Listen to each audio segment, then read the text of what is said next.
Alrighty, let's hop into game one. Round one of the playoffs for the Fire to Ash tournament. This is Melancholia versus Satanais. And as far as I know, they're running the same builds. I'm not too sure about the specifics. I didn't really look at the deck lists or anything like that, so we'll see how this goes. Satanais opting to get rid of his spiral technique, throwing down a mana forger for later turns. Now we'll pass it over to his opponent and see what he's got. Clearly thinking a bit. It's another thing you have to respect, is a lot of these players take a lot of time with their turns, especially during these events, which is really nice to see. I know I'm pretty bad for that. I just rush in. It cost me games in the past. So I'm glad to see these other guys are taking their time with it. He's not too sure what to do. There you go, throwing down Kato Assassin and a Tusk Boar.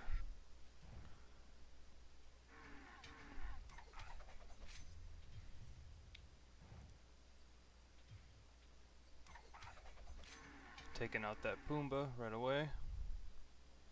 He's gonna throw out his own Tusk Boar. And he's actually opting to use his spiral technique on his Kato, getting rid of that. Hit him for 3 and then pass it over.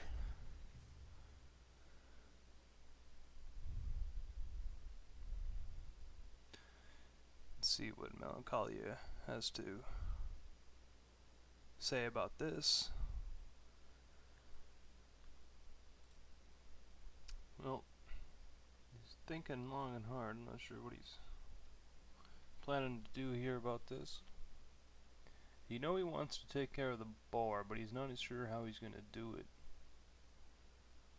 That's the strong thing about the boar, is while it may die at the end, it's a 3/4 for 2 cores is really good, and it kind of forces your opponent to deal with it, even though it's going to die anyways, because it can destroy anything you summon. So he's just thinking what he wants to, how he wants to deal with this boar here. It's looking like he's just going to attack it. Or maybe hit it with a Phoenix Fire. I'm not entirely sure.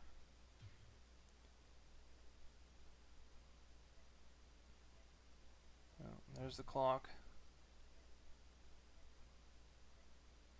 That's a good play. Juxtapositioning it out of there, so that way it's going to die anyways and it doesn't cost him anything to deal with. And siphoning his mana forger. Essentially for free. Only taking 1 damage. And throwing down Jade Monk just out of reach of the boar. But here's some sweet follow-up. Stealing that core. Now, here's the question. Is he going to take out the Jade Monk? Oh no, it looks like he's going to throw down Saber Spine Seal and hit Melancholia for 7. That's also a good play. I'm not sure what I would have done there. I feel it's riskier, but in Songhai versus Songhai, it seems it mostly boils down to whoever can just whittle down their enemy the fastest.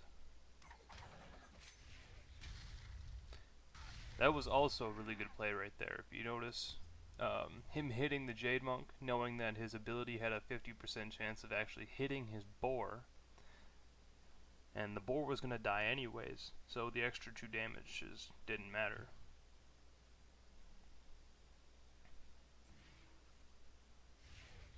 Throwing down another Jade Monk.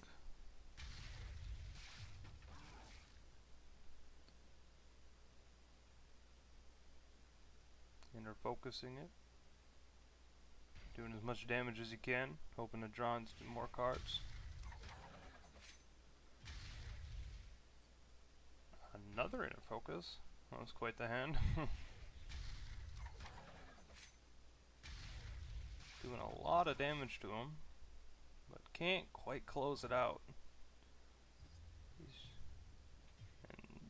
He he's got enough to finish off Melancholia in his hand. So that would be game 1 of round 1 for the playoffs, going in favor of Satanais.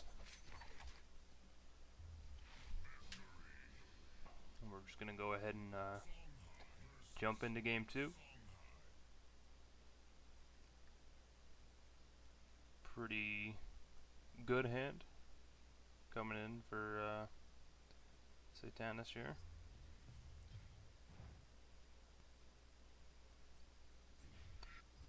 Throwing down a Kato. He's going to go ahead and steal that core out from him. It's a good play. And he's opting to... Oh, wait. We'll see. He's thinking about it.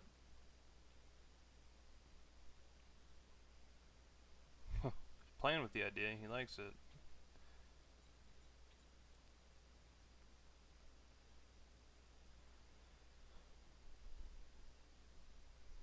He wants to see. Oh, wait. Oh, seems like he's gonna go with it.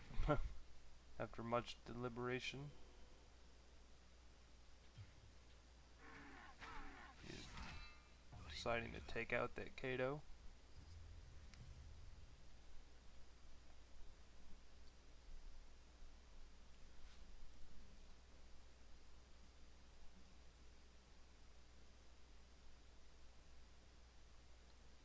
See what Melancholia has to say.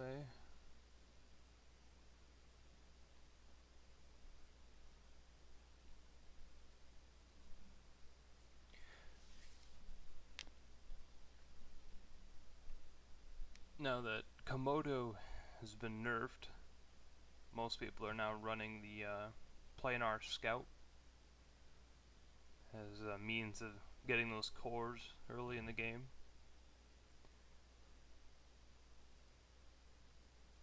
It's a good replacement. Seems like Melancholia is going to throw it on the Jade Monk on the core, leaving him with 1 left. See what he does with it. Okay, Bloodleech Mask.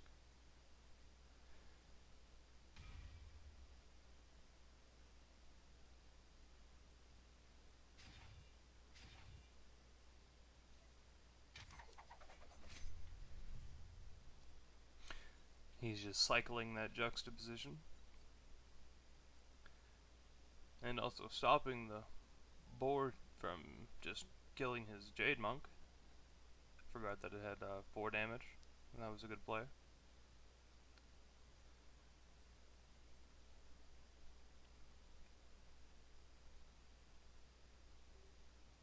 Now if you'll notice, Melancholia didn't hit the planar scout with a melee attack with his general.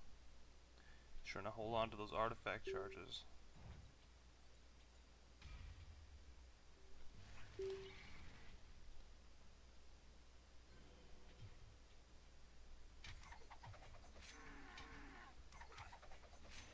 He's gonna lose his artifact.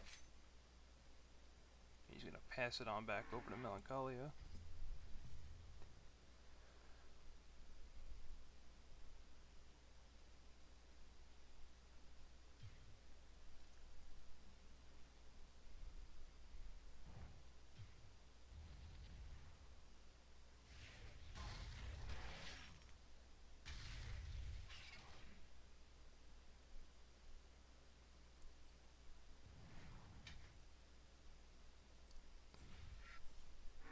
Well played. Hitting the planar and triggering Jade Monk's ability to actually hit the enemy general for 2, reducing a charge on his artifact, because he knew he had 2 more attacks in hand that would actually destroy it. Strong turn from Melancholia.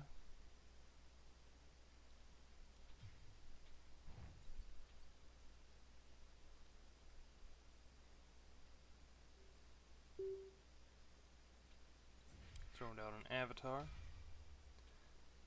I call him Chocolate Avatar. So if you hear me call him Chocolate Avatar, you know who I'm talking about.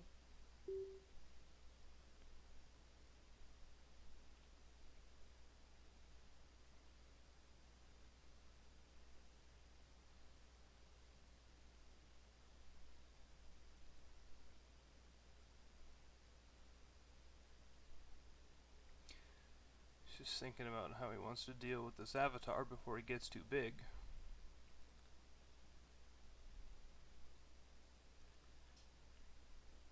Avatar is just one of those cards that snowballs really hard if you don't deal with them right away. You can get pretty crazy. Just like the Death Watch one for the Abyssians.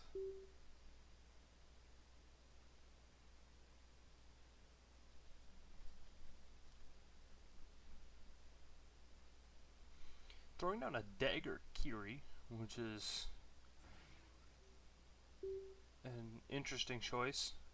I personally use Heyman Blade Seeker, I think her name is. I'm 100% on the specifics in that one. Interestingly enough, he takes out the Avatar instead of just chunking Satanais for 10. So we'll see if that pays off.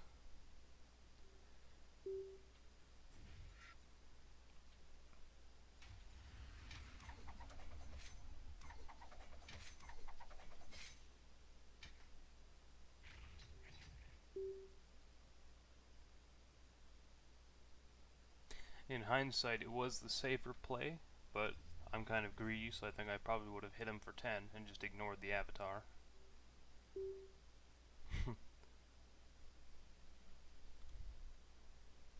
And if you notice those, for those of you who use HipChat, will hear the beeps as if a message is being sent. That's not on your side, that's from the video. Satanais was in the chat service while he was recording this. So bring in some beeps. Sniping the Kato, that spiral technique.